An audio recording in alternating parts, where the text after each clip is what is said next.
All right, everybody, welcome to the Surely You Can't Be Serious podcast. This week, we are going to dive into INXS's Kick album. This was one of my favorite albums, basically, of 1988. I can't wait to get into this one with you. We are going to have a good time tonight, and the rock and roll music is going to play all night. I'm standing. You were here. Two worlds collided, and they will never tear us apart. As long as you don't ask me what you know is true, we should be good, right?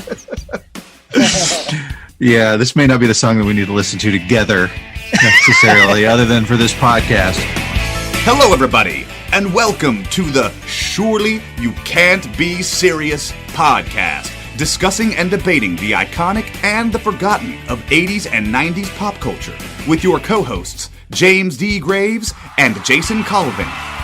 Hey, everybody. Thank you for tuning in to the Surely You Can't Be Serious podcast, where this week we are going to dive into INXS's Kick album. Super excited to be here. I love so much of the music on this album. I'm excited to dive into it. But first, what you need to know is that we are comparing this album to George Michael's Faith, first solo album of the bearded wonder himself, and it's also an incredible album. So it'll be a neat competition to see which one of these two amazing albums from 1987 head to head, see which one of them is the pop star best of the two. I'm excited because you and I have covered a lot of sort of heavier bands. We covered Nirvana and Pearl Jam. We've covered Def Leppard and Van Halen. We've done Guns N' Roses and AC/DC, but we're going to cover all types of 80s bands. I really am excited what we got coming down the pipe. Yeah, we don't want to limit ourselves. We are certainly rockers at heart, but there's just no denying that some of these albums that were more in the pop realm than in the rock realm were huge facets in our lives during the 80s.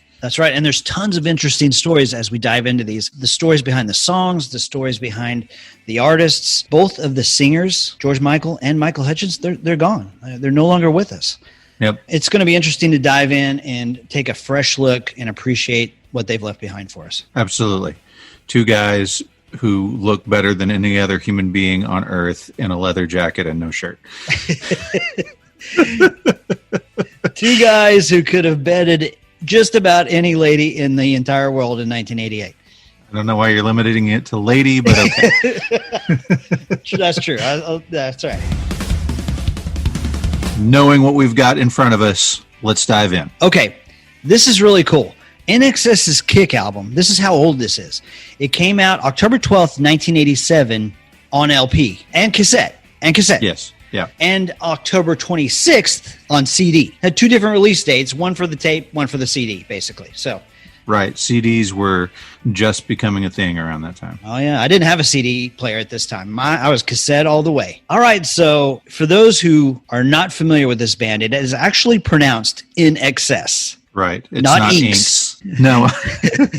Nothing screamed you were out of touch more in the 80s than calling these guys Inks. Right. Yeah. So these guys are all from Australia. Michael Hutchence was born in Australia, then moved to Hong Kong for a while, then moved back to Australia, and that he was just coming into high school at that time, and that's where he met Andrew Ferris. It was like the scene out of My Bodyguard. Michael Hutchence comes to school in his first 10 minutes in school, and he's already in a fight with somebody. And Andrew Ferris happens to know the guy who's 4 feet taller than everybody else. And he's like, hey, go break up that fight. That's how Andrew Ferris and Michael Hutchence meet for the first time. That's a super cool story. I mean, we talk about moments in rock and roll history. Right. INXS was the biggest band in the world at one time.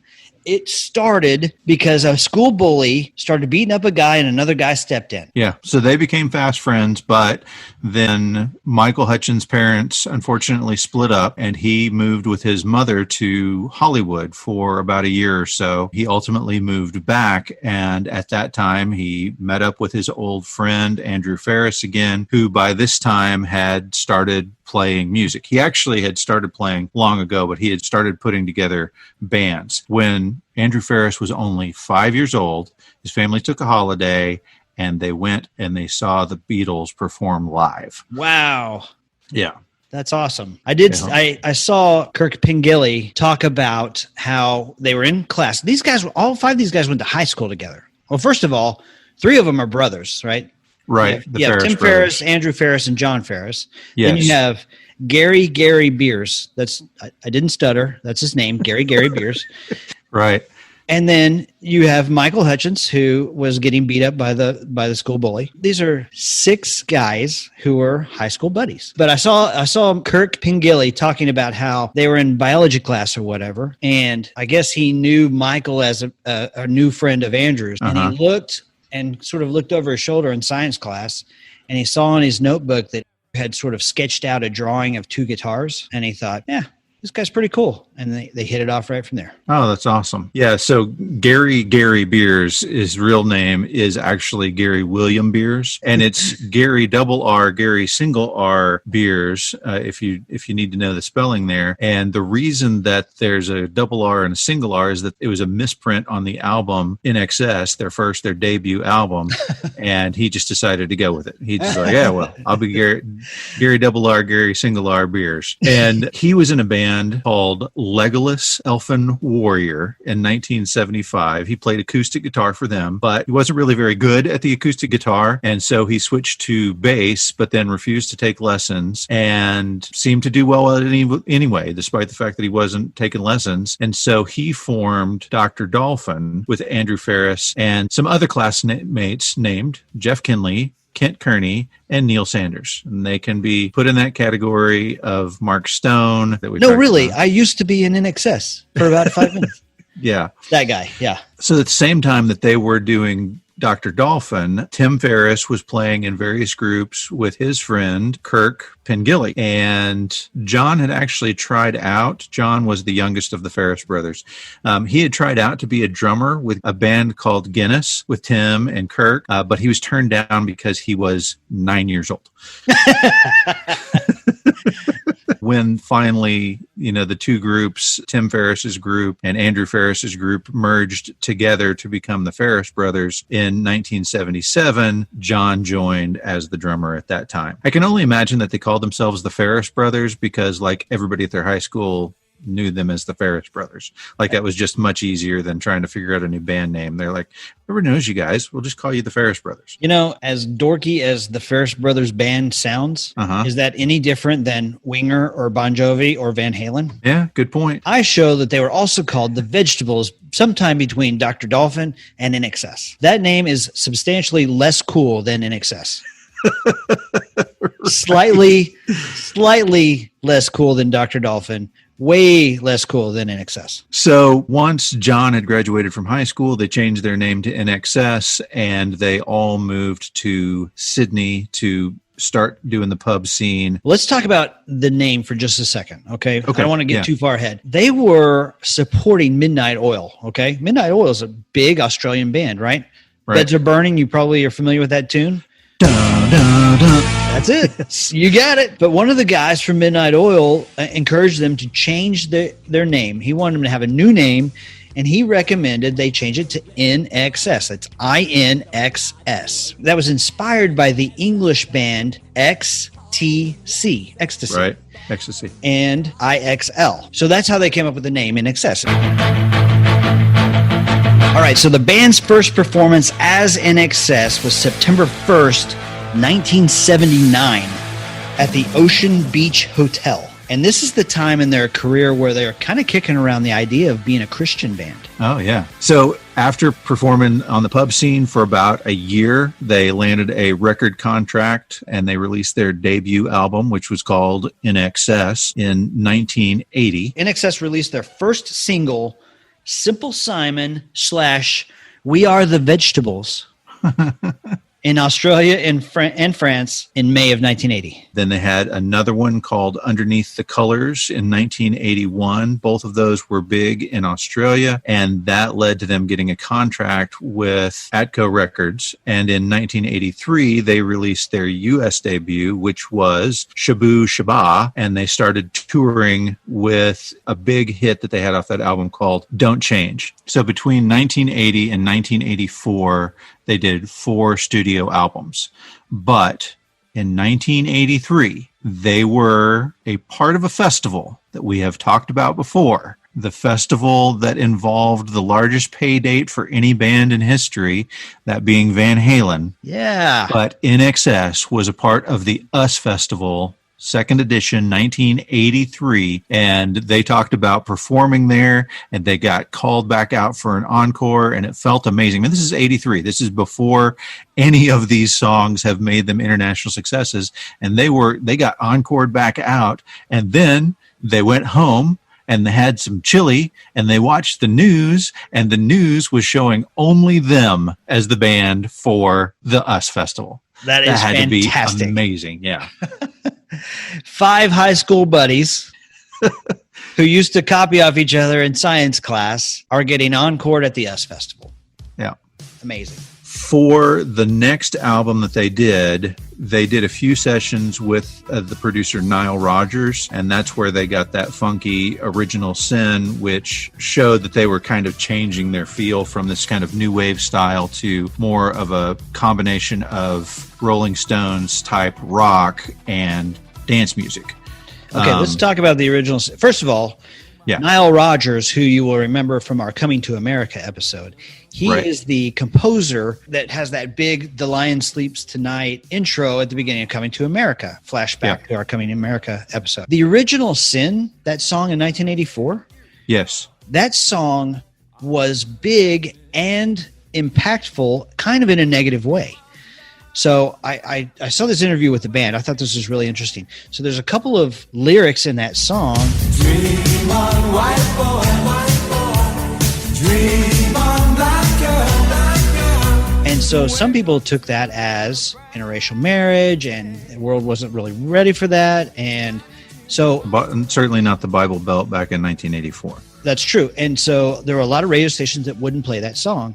And so their manager, Chris Murphy, was brought in before the head of the record company, right, and basically said, you guys need to stop giving me this controversial crap and give me hits. Right. You go talk to your effing band and tell them to stop this crap and give me something I can play on the radio. I feel like the record company is going to be the bad guy for a couple of stories on this particular episode. Before we get off the Original Sin, I did want to mention, it wasn't like the song wasn't a hit either. I mean, the record company guy was all mad, but that was a #1 hit in Australia. It hit #1 in France. It hit #1 in Argentina. Yeah, I mean, it's a great song. Okay, so they had worked with producers. They had worked with the producer Nile Rodgers, and they had also worked with another producer called Mike Opitz. But then in 1985, they decided to go with the producer Chris Thomas, for Listen Like Thieves, which I got to listen to Christopher Thomas talk about. He is an interesting guy. So he was born in 47, just to give you a base here. And he knew how to play instruments. He actually got offered a job to play bass with Jimi Hendrix, but it was before Jimi Hendrix became famous. So he's like, no, thanks. And then he was like, I don't really like performing live. I really like being in the studio more. And so he decided, okay, I think I'd prefer to be on the production side of things. And so he decides, I'm going to write a letter to George Martin, the guy who produces the Beatles albums. I'm see if he'll give me a job. And he did. He did. Wow. And so the Beatles are working on the White Album, which is it's one of their biggest albums of all time. And George Martin is there. And then Chris Thomas goes on this holiday, goes on a vacation, as we call him here in the United States. And when he comes back, there's just a note from George, and he says, I hope you enjoyed your holiday. I'm going on my holiday now. You're in charge. He's a 20-year-old guy in charge of producing a Beatles album. And so he's like, okay. And then Paul McCartney walks in and he's like, where's George? And What's this your name, little 20-year-old, kid? kid is like, he's left. And he looks at him and he's like, so are you going to produce the album? And he says, yeah, I guess that's what's happening. He's like, well, I guess if you can produce, you can produce. And he's probably just testing him. I mean, he had to know, like George Martin didn't just leave and not tell Paul McCartney, but Paul McCartney's totally screwing with him. And so they go down and they start playing, and he's doing the best that he can. He's kind of quiet in the booth. And the band would have meetings. They owned Apple Records at that point, and they would have meetings in the middle of their sessions about Apple Records. And he happens to overhear them talking in this meeting, and they're like, this guy's just not doing his job at all. And they're probably talking about an Apple Records employee, but he thinks, oh gosh, it's me. I'm fired. I'm so fired. And that just gives him nothing to lose. And so when they go back for their afternoon session and they start recording again, they're playing their song through, and all of a sudden he buzzes from the booth. And he's like, okay, we're going to need to do that one again. There's a mistake. And they're like, what?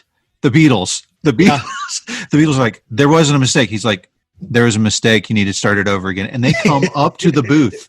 They come up to the booth, and he's sitting there, little 20-year-old guy, and they're like, what mistake? He replays them the tape, and they listen to it, and they go, okay, yeah, that was a mistake. Sorry.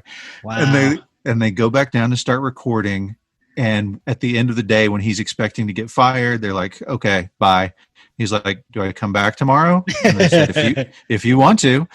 And that was it. So he became this producer for the Beatles' White Album, ended up playing music. Like, he played keyboards on some of the songs in the White Album and became this huge producer. That's awesome. Did Pretenders, did Sex Pistols, did Pink Floyd. And so then we fast forward, it's time for INXS to come knocking on this guy's door. So he is the producer for the album Listen Like Thieves. And it's another one of these stories that I know that we've told multiple times, where they've recorded all of the music on the album. They have a day left of time to record, and Chris Thomas says, we still don't have a hit. And so they scramble and they put something together, and they record it that day in a bit of passion and fury. And is panic. Called right. And the song that they record is called What You Need.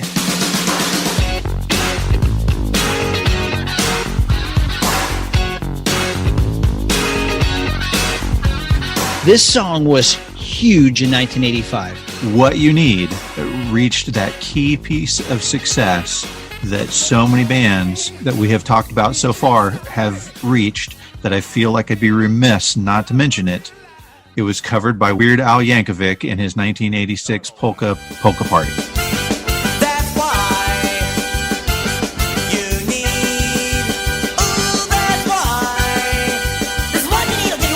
Yes. Another appearance by Weird Al on the Surely You Can't Be Serious podcast. I'm not sure that the Muppets are going to come up in this episode, but we've got to have one or the other in just about every single episode, I think. All right. So after What You Need becomes this huge hit in 1985, they had this 8-month break where they're beginning to work on a new album, which we're going to talk about here in a minute. Their manager, Chris Murphy, decided to take a bunch of bands, have this big outdoor Australian concert. It was going to feature INXS and Jimmy Barnes and the Models and the Divinals and Mental as Anything, all these sort of big Australian bands. And so to promote the tour, INXS recorded 2 songs. They recorded a song with Jimmy Barnes that was a cover of the Easy Beats tune, Good Times. And they also recorded the song Laying Down the Law. Good Times, you may remember, as the theme song from the movie The Lost Boys. The Easy Beats, you may remember, was the band started by Georgie Young, brother of Angus and Malcolm Young from our AC/DC episode. Okay, so this song, Good Times, is a fantastic song. This is where I jump on board with INXS. First of all, I love the movie The Lost Boys. I'm a big fan of the soundtrack. One of the things about this band, like George Michael, like Def Leppard, like Bon Jovi, like Motley Crue, all these guys we're going to cover, is their timing is absolutely perfect for MTV. Absolutely. They have a great-looking, charismatic frontman that MTV can put at the front of their videos, and teenagers all over the world will watch. And he has a very unique voice. Like in this album that we're about to talk about, he grunts, he shouts, he whispers, and he's got this kind of breathy, it's not like what you would describe as a beautiful voice. It's full and resonant like a 12-string guitar. It's just, yeah. It's it's engaging. Like you want to listen to him sing. That's true. And he always had a complex about his voice. He didn't think he was any good. Oh, right. Yeah, we didn't even talk about how he became their singer. Like the Ferris brothers were together and were playing together, and he was just over. And Andrew Ferris hands him a microphone and says, I want you to try singing. And he kind of awkwardly sings, but they said, that's it. That's what we want. And Kirk Pengilly had been the singer for his band with Tim Ferriss. But once they heard Michael Hutchence sing, Kirk said, I'll be the backup singer from now on. So after the success of Listen Like Thieves, and particularly the song What You Need, they go back to the studio to work on their next album.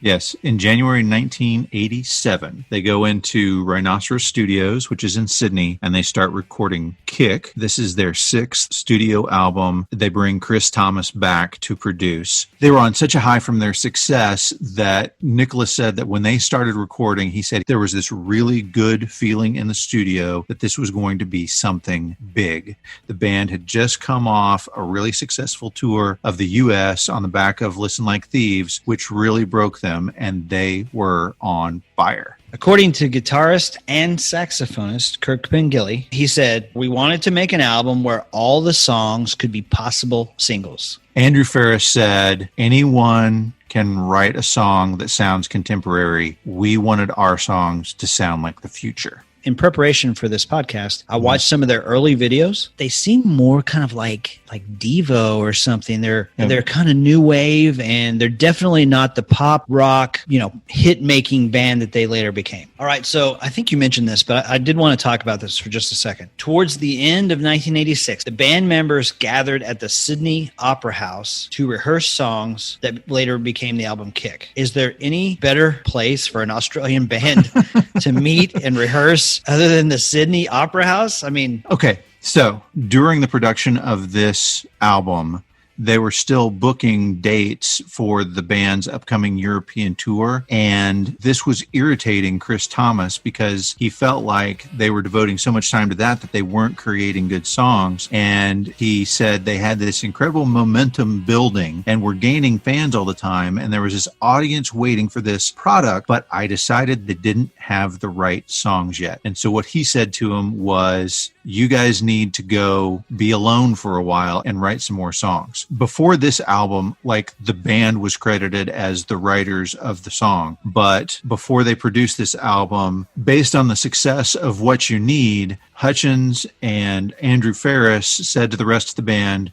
we would like to write all of the songs for this album. And the rest of the band said, that sounds good to us. So, we remember that song called What You Need that you guys wrote, and we think it's pretty good. So if you can come up with about 9 or 10 of those, that'd be great. So Thomas, at the time that they were doing stuff, said, okay, you guys need to fly out to Hong Kong and you got to write some more material. And so that's what they did. They spent 2 weeks out there writing stuff. So many of the songs are these inspiration, 5-minute, 10-minute long masterpieces that just kind of are divinely inspired. So I don't know if we want to jump into this now, but before we break down the songs, their manager, Chris Murphy, gathers up the album, has a meeting with the head of the record company, sits down with him, and they hit play, and they're going to listen to the entire album. The head of the record company listens to the entire album, sitting there, dead silent, arms crossed, and when the tape hit stop, he said, I'll give you $1 million to start completely over and throw this in the garbage.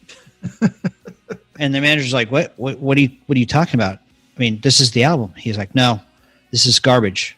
This is not good. Start over. And he said, I'm sorry, did you say $1 million? He said, I'll give you $1 million to start fresh. And he said at that time, none of them had seen $1 million. I mean, so there's a real temptation. And Chris Murphy's like, dude, I mean, did you hear Need You Tonight? I mean, this is a smash hit. Are you crazy? And the guy's like, no, $1 million. And Chris Murphy, he walks out of the office and he says, I'm not doing that. And so he started to send the songs to college radio. When college radio started playing these songs and people started requesting them, and all of a sudden, boom, Need You Tonight is like getting requested left and right. Mm-hmm. And they realized, oh, this sounds like a hit. Yeah. And then the record company backed down. Yeah, they finally decided to add Kick to their release schedule for October. Okay. All right, D, we ready to dive in? Let's do it. Okay. First song, right off the bat, in your face. It's called Guns in the Sky.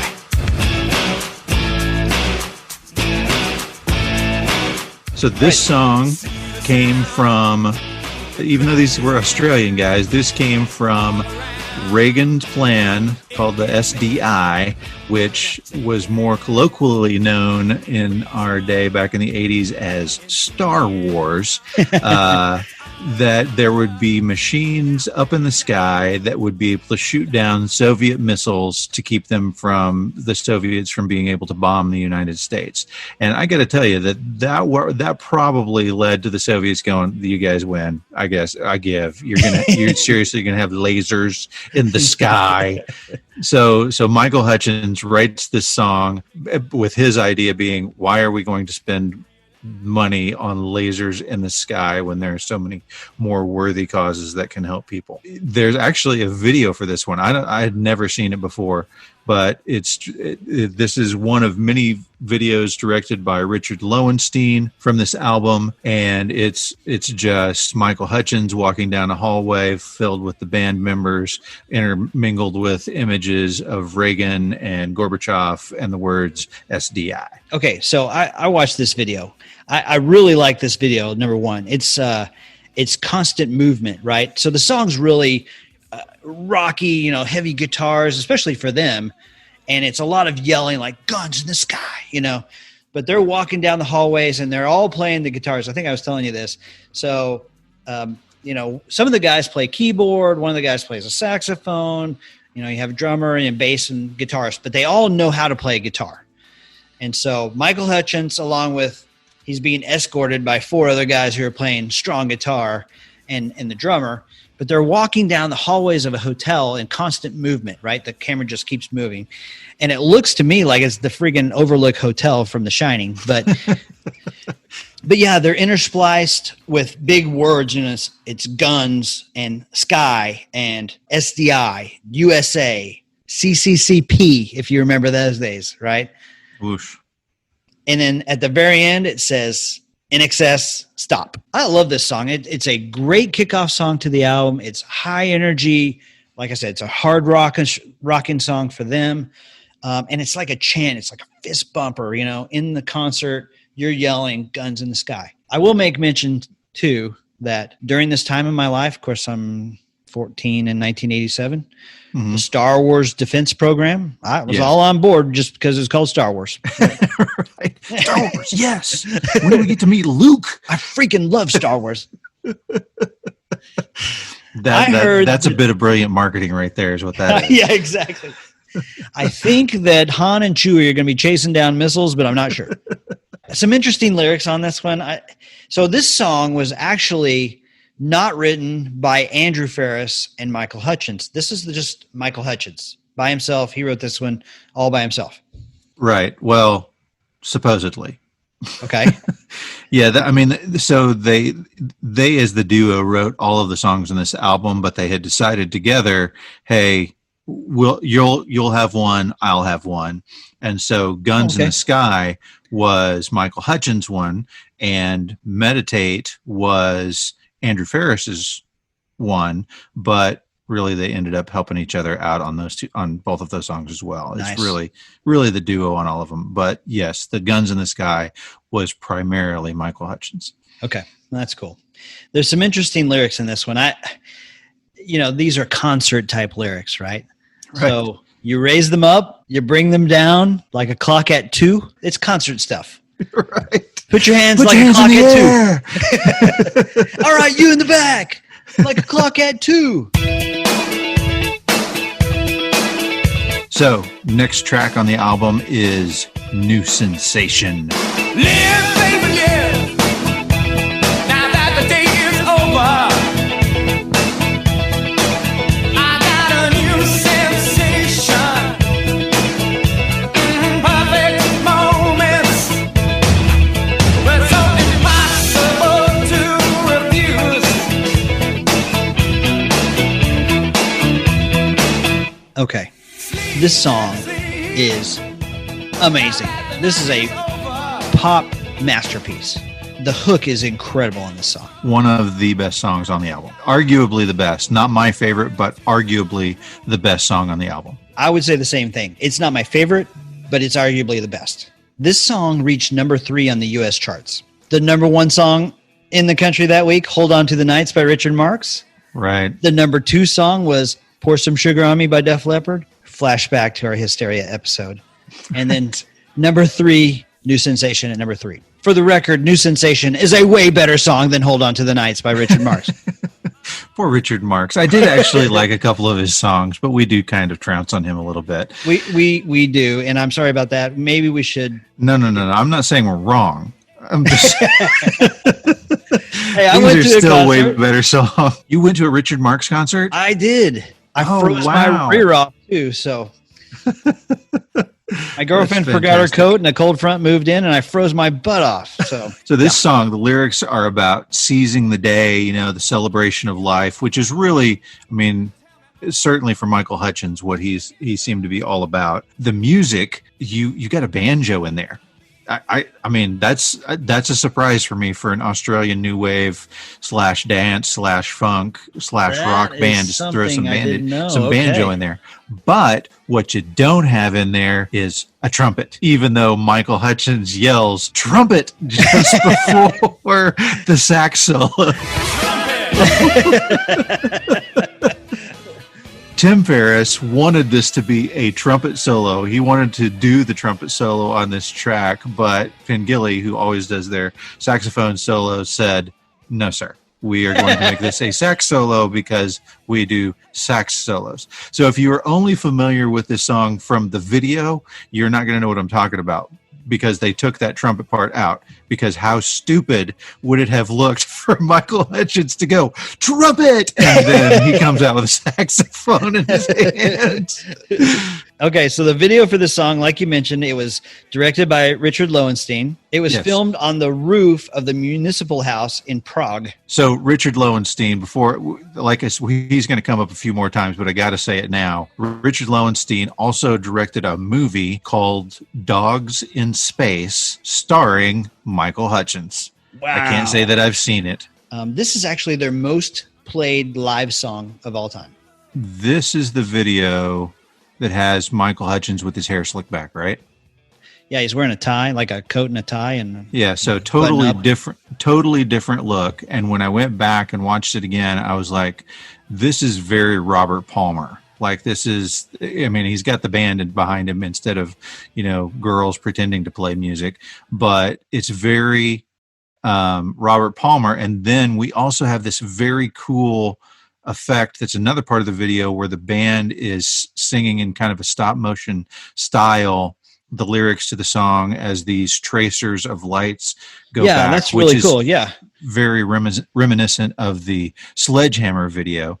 That's right. And so, yeah, there's some pretty cool effects going on, cool things that they did with this video. I was going to mention in February of 2014, the miniseries INXS Never Tear Us Apart on Australia Television, which I would love to see. I couldn't find it on YouTube. I was looking for it. I wanted to watch it. New Sensation charted again in Australia after that miniseries aired. Sometimes I like to think about the track listing, right? Mm-hmm. And for me, an album ought to be like a concert, right? You start off with a bang, then you kind of ramp up to your hits, and then you mix in a few softers, and then you close with the encore. Guns in the Sky is a great beginning. It's real short, but I think maybe New Sensation would have been a great kickoff song for this album.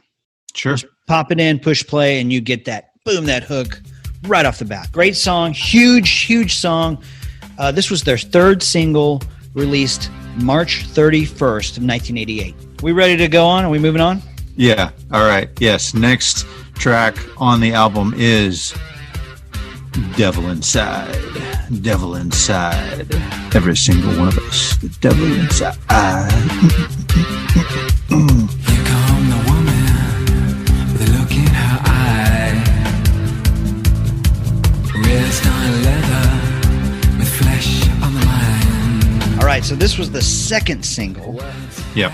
Released February 13th, 1988. This reached number 2 on the Hot 100.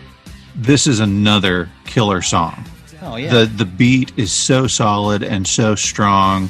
Dun, dun, dun, dun, dun, dun, dun, dun, dun, dun, dun, dun, dun.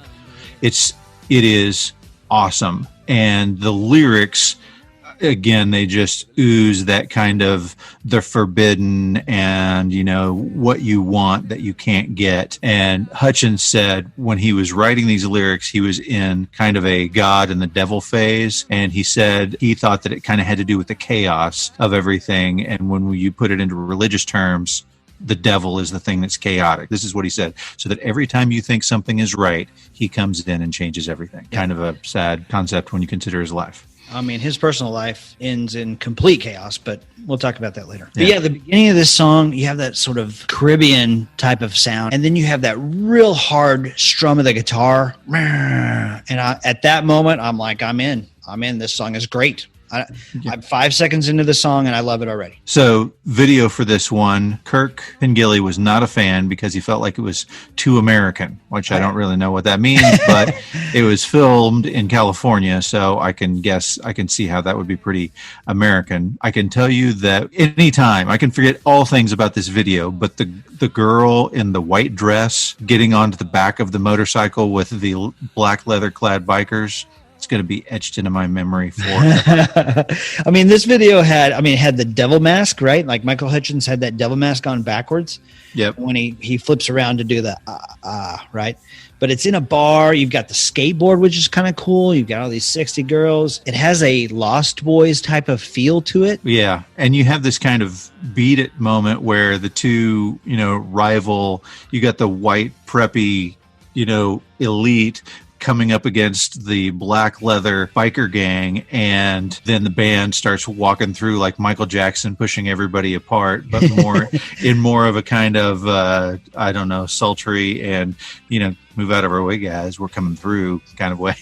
The reason why this video has a Lost Boys feel is because it was directed by Joel Schumacher, who directed the Lost Boys. Yes. And he directed the video as a favor to them for them contributing those two songs to his movie. Yep. He did not direct another music video until Kiss from a Rose by Seal, which was on the soundtrack for Batman Forever. Joel Schumacher did a good job with the Lost Boys, but I don't know that there's been another movie that I thought was great of his. He did a great job with the Lost Boys. And I will stop there. I know our good friend John Reed over at the 30-something podcast is a huge fan of Batman and Robin. That's a joke. Really? That's a joke, son. I was like, no, that's not right. Yeah. Shout out to the 30-something podcast. Love those guys. When you're done with this episode, download their episodes, especially the Batman from '89. Devil Inside made it to number 2. I want to know what songs are good enough to keep this out of the number 1 spot. And as it turns out, there are 2 songs that are good enough to keep it out of the number 1 spot. All right. So right. Yep. That week in 1988, the first time it was blocked by Get Out of My Dreams, Get Into My Car by Billy Ocean. And then the next week, Whitney Houston jumps over him with Where Do Broken Hearts Go? Which is not even her best song. No, Devil Inside is way better than both of those songs. Now, yep. These songs come on my radio. Secretly, I'm turning them up. But Devil Inside is louder, okay? I hate to tell you, but I don't think it's a secret anymore. Well, words are weapons sharper than knives. Okay, so this brings us to probably their most famous, best known song. Again, arguably the best song on the album. We talk all the time about how much nostalgia is playing into our feelings behind a particular song. And I've got to say that the video for this one has a huge nostalgia impact for me. Okay. This video was on and on and on, and I watched it every time that it came on. I was fascinated.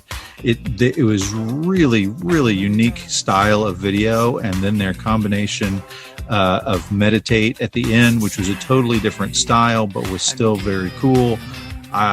I just was, this is a song that I'm going to listen to, and I'm going to think of all of the cool effects that were going on with this video. It's super, super cool video. Great song. So this was actually their first release. This is the one that their manager, Chris Murphy, sent to college radio and said, play this. We think this is a hit. Play this song, see what happens. And it turns out it was a hit. This reached number 1 on the Hot 100. This is their only number 1. It hit number 1 January 30th, 1988, knocking out of the number 1 spot The Way You Make Me Feel by Michael Jackson. Flashback to our bad episode 2, I believe. Yeah, this one, it was also monumental on MTV. It won 5 different MTV Music Video Awards, including Best Video. They ended up playing the final song that night. It was a big sweep for the MTV Video Music Awards. Yeah, they won 5 Moon Men on the MTV Music Awards.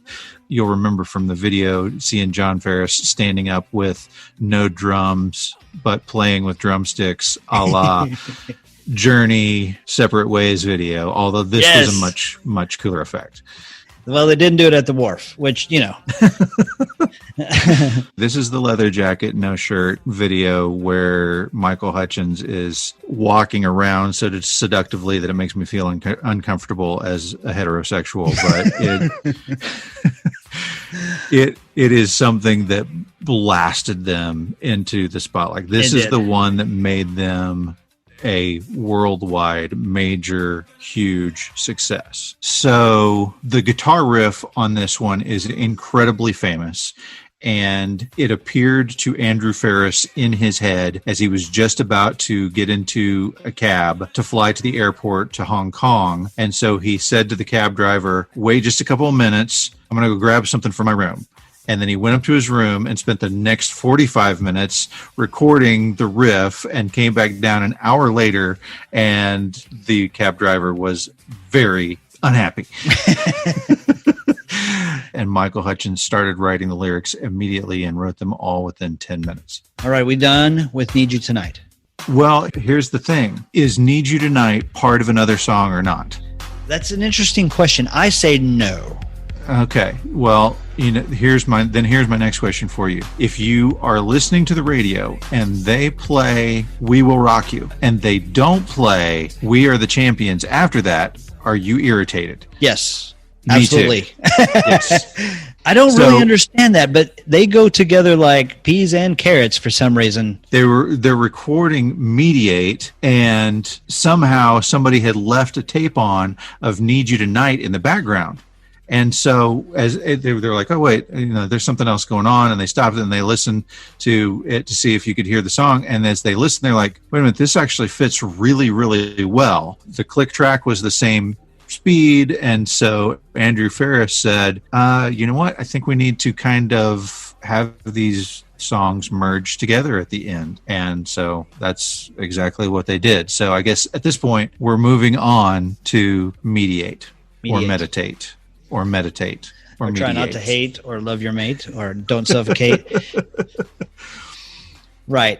So this song was never released as a single, but they played it at the end of the video Need You Tonight. It's modeled after Bob Dylan's Subterranean Homesick Blues video, if you've ever seen that. They flip over cue cards and there's words written on them, and then Kirk Pengilly has his saxophone solo at the end. Okay, so the song Mediate was actually longer. The engineer said that when he rewound his tape and hit play just as Need You Tonight ended, it synced up so perfectly that he actually thought there was something wrong. And so that's how they came together. You've seen this video, right? Yeah. So the cue cards, just like in the Bob Dylan version, have some misspelled words on there. And then whenever he talks about an important date, the date that comes up? Yeah. 9/8/1945.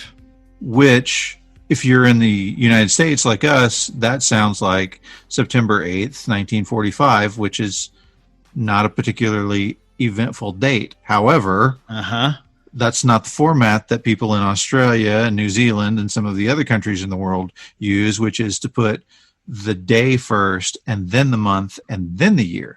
And then when you do that, that is the 9th of August, 1945, which... That refers to the date that the atomic bomb was dropped on Nagasaki, Japan. That's incredible.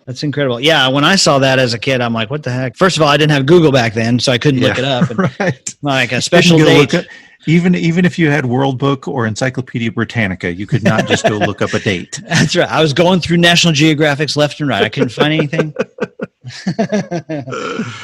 Okay, for me, Mediate is just kind of an extension of Need You Tonight. I don't know, what did you think of it? I mean, no, for me, this is a part of this song to me. I want that ending, especially if I'm watching the videos. But no, it's such a great transition that they do from Need You Tonight into this song.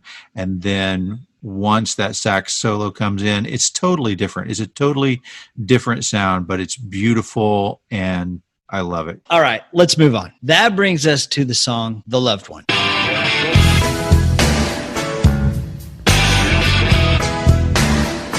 This is a original hit by the Australian R&B band called The Loved Ones. This was a hit in May of 1966. I love this song. This is one of my favorite songs on the album. This one, they had actually recorded it twice. The original studio version was done as a standalone single in March of 1981 in Australia only, and it ended up at number 20 on the national charts. And it was later on the compilation album they did in 82 called INXS. Then they re-recorded it for this album, and it sounds better. Now, I will say that I'm not a huge fan of the lyrics. I mean, obviously they didn't write the lyrics, but I think what they do with the music on this is solid. It's such a great intro. The music is fantastic. The band does a great job with this one. And singing, I mean, there's not a problem with Michael Hutchins' voice. I just think the chorus of the song is kind of sophomoric. I mean, it's just not very interesting to me. So it's not my favorite, but as far as the music goes, I think they do a great job. I love it. So we've covered Pearl Jam, and we've talked about how Eddie Vedder tries to cram a whole bunch of words into a song, and sometimes it's difficult to understand what he's saying. These just flow right out, and they're so singable. You have that, oh, baby, I love you so. I need you now. I want you back. I can't go on. It's so simple. It's simple. It's simple. And boring. It's boring. I just think it's boring. But yeah, I think it's great. Anytime we're driving down the road and I want Fun Kathy to come out, right? I put this in and turn it up, and she is singing and waving, and she and I are both big fans of The Loved One. So that's my awesome. lovely wife. So you mentioned earlier their album INXS that was released in 1982. So off of their album INXS in 1982, they have a song called The Unloved One, which I thought that was kind of interesting. This is for our Australian friends, all right? So in 2001, The Loved One was selected as the number 6 song on the list of top 30 Australian songs of all time. How about that? It's the number 6 Australian song of all time. It's fantastic. I'm glad you love this song, and that Fun Kathy comes out. Can we now talk about Never Tear Us Apart, please? I've been waiting for this song. Well, all right. Stop the tape, kick it out, flip it over. Let's go to side 2. You ready? Yeah. Okay. First song is Wildlife. I skipped Wildlife. Take one step out the door. I love it. This was a new song for me. I did not own the Kick album, and so I hadn't really listened to this song before. I think it's great. It's great. It's great. Yeah, I think the song is about freedom. The lyrics are pretty vague, but I think it's just kind of about doing what you want to do, and even if it's bad, it ain't bad enough. So that's it. I think it's about going out and having a little fun, living the wildlife. I mean, this is not one of the stronger songs on the album, but it's still good. I mean, I don't think there's a bad song on this album. This is a great concert song. This is not a skipper. No, this is not a skipper. This is a good song. No. This is a really good song. Yeah, for sure. I would say it's still a strong track. Okay. All right. And it's a good intro to the side too. You talked about the beginning of the album needs to be something big, and I think this is a good beginning. I'm trying not to gush over every song. Well, I mean, just telling you, I don't think that I think there is a bad song on this album. So okay. All right. I will get there. It's just not this one. This one's a good one. Okay. Very good. I think there's one part in the song that he says, what we do, he repeats himself. And that little like part right there sounds like what you need. Yep. So, and that makes it fun. I like picking that up. My ear tingles. I'm like, hey, that's what you need. Yes. So, all right. So we both like Wildlife. It's not a single, but it's not a skipper. It's a good song. Can we talk about Never Tear Us Apart? I've been waiting and waiting. This is my favorite INXS song. I'm dying. Can we talk about Never Tear Us Apart now? Let's talk about Never Tear Us Apart. Don't ask me what you know is true. Don't have to tell you I love your precious heart. This is so good. I don't want to talk. I want to just listen to the song because you have beautiful parts throughout the song. You start off with this kind of waltzy string section going, and the lyrics are simple and beautiful and romantic and sensual. And then you have this break, and the guitar comes in, and it's hard, and it's rock and roll, and it is awesome. What a fantastic song. Yeah, this song's amazing. It's amazing. I like it a little bit. No, this song's incredible. I could listen to it all day. I love it. So this song, when they originally did it, it was a piano ballad, and it didn't have the orchestra in there at all. And Chris Thomas, the producer, said it was a Fats Domino, bluesy, kind of Rolling Stonesy, early 60s song. I heard it, and I thought, we can do more. And I came up with the idea to substitute the strings for the piano, and that changed everything. It was what the song deserved because in the structure and the lyrics, it was so strong already. And then you got more of these lyrics and they're intensified, and then you have the break and that saxophone. Holy crap. When that saxophone comes in, oh my gosh.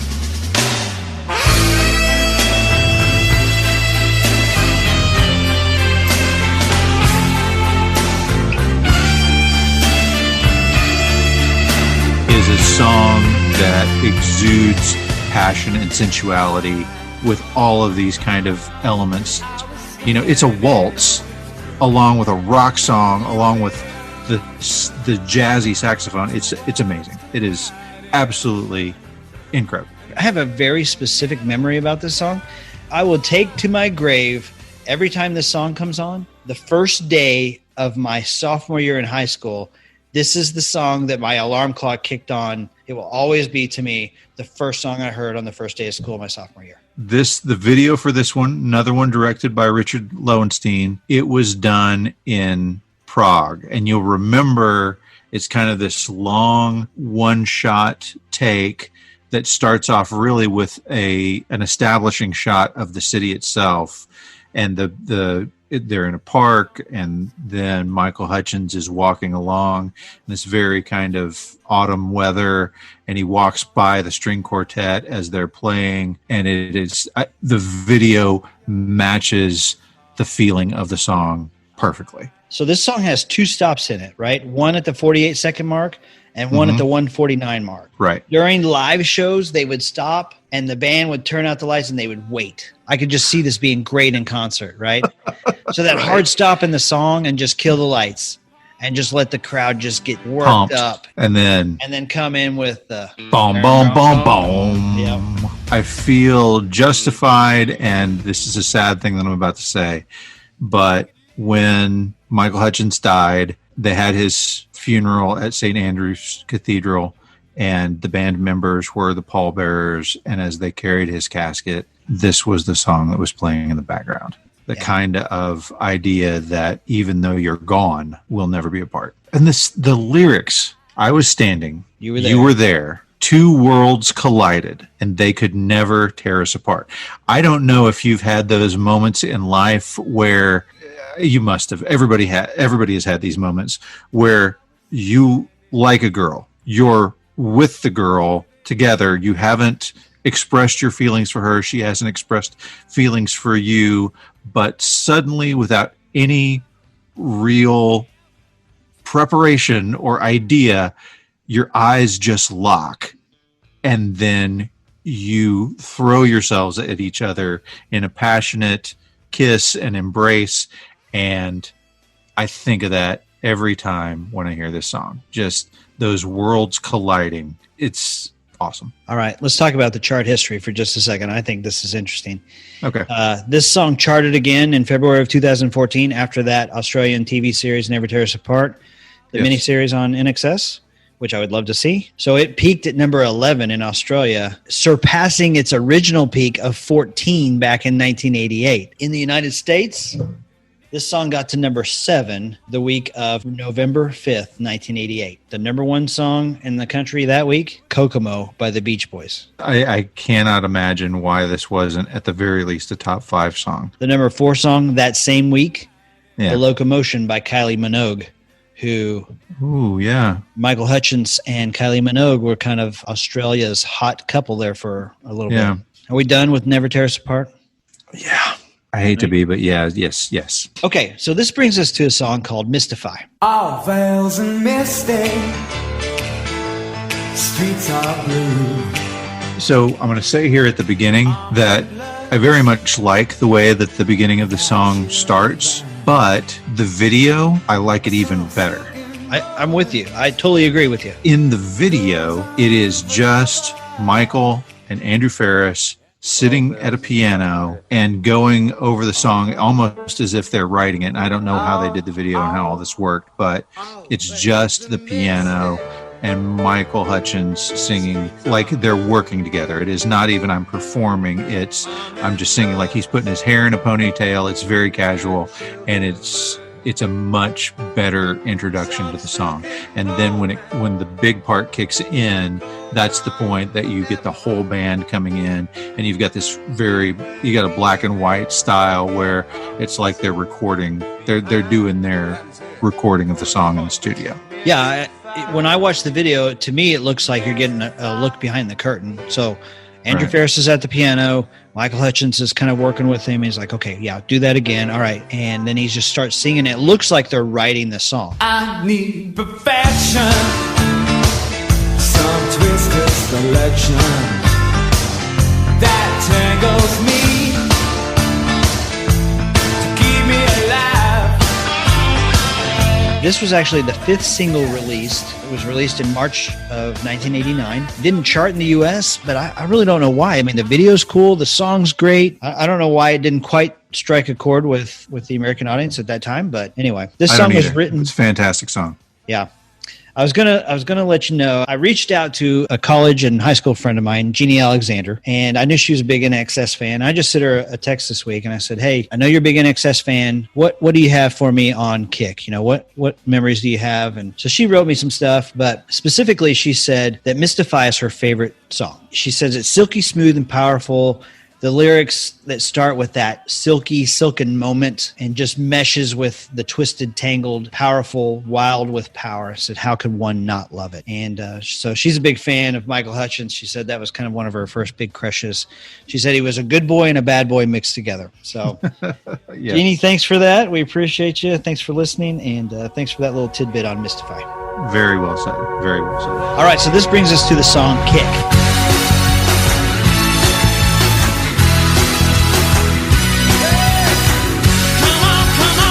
This is a good song. This song just makes me feel good, man. This is a fun song. It's got those strong horns and it's upbeat. Sometimes you kick, sometimes you get kicked. You know, it's just, I love it. This was the song that they led concerts off with in 1987. And it makes sense because it's high energy, upbeat. We're getting ready to have a great time. Get on board. How can you not be excited about what's to come when this is what leads you off? That's for sure. I think this one would have been a better first song on either side A or side B. No, I agree with you. That's totally a kickoff song. Yeah. Yeah. And really, when they got the title of the album, this really kind of makes sense to be the number 1 slot, I think, Sure. Yeah. instead of Guns in the Sky. I don't know why they didn't release this one as a single. It is a quality song that I could see doing well in the charts had they released it. Yeah, the only thing about this song that I didn't like as much, the sax solo is not quite as full and as energetic as I think it could be. I would probably put a guitar solo in right there that's high energy, fun, get after it. But that's just me. Moving on. After that fun song, that brings us to a song called Calling All Nations.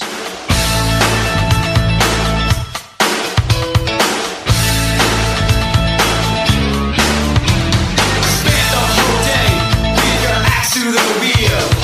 Read the late paper, it was full of bad news. This is a song you don't like. Yes.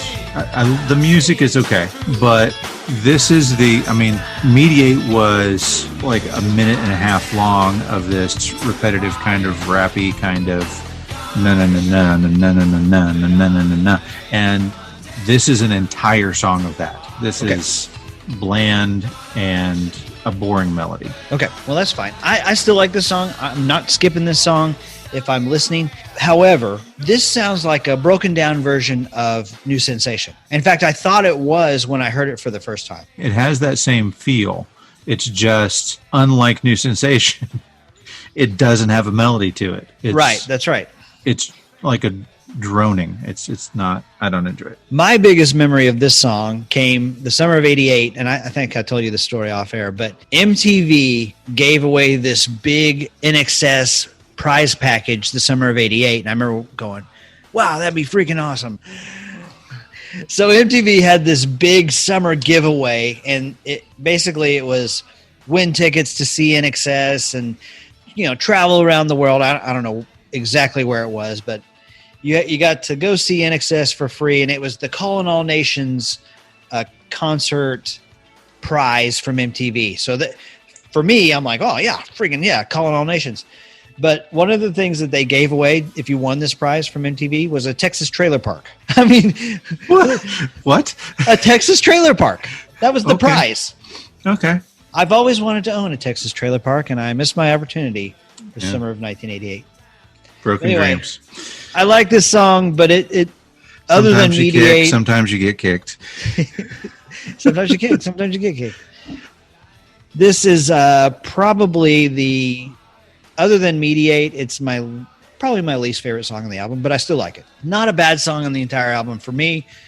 I think what INXS did so well is they found great hooks, they paired them with great sing-along choruses, and then they minimized everything else, and they just kind of put those out front. But this is just not one of their strongest offerings. This brings us to the final song on the album, Tiny Daggers.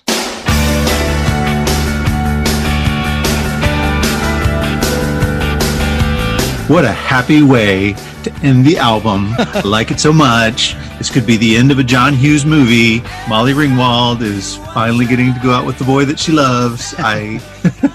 This is a great 80s song. This is so very 80s. I like it. It makes me feel good. This is a feel-good song. Like we talked about the track listing, this is a great encore song, or like a close-it-out song. Yeah.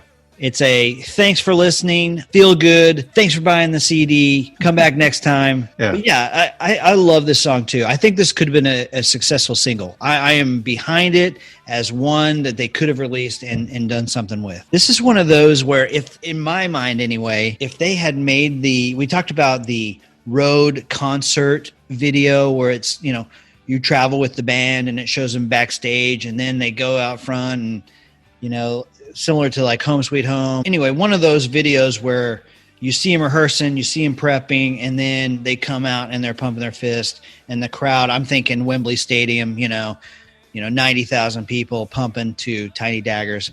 This song does it for me. I love it. Yeah. So the lyrics are about that girlfriend who doesn't like you anymore. Whatever it was that I did that put those tiny daggers in your heart. I'm sorry, kind of. Do you ever think about me?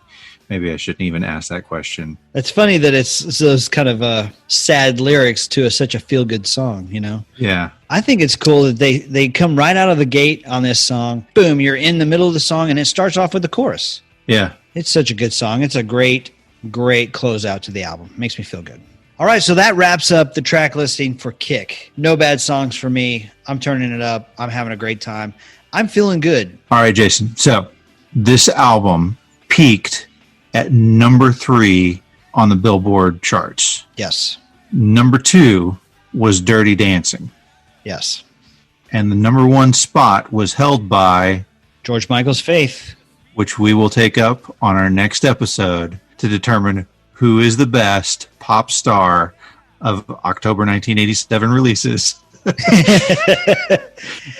Come back next week as we dive into another fantastic full throttle hit machine, George Michael's Faith from 1987.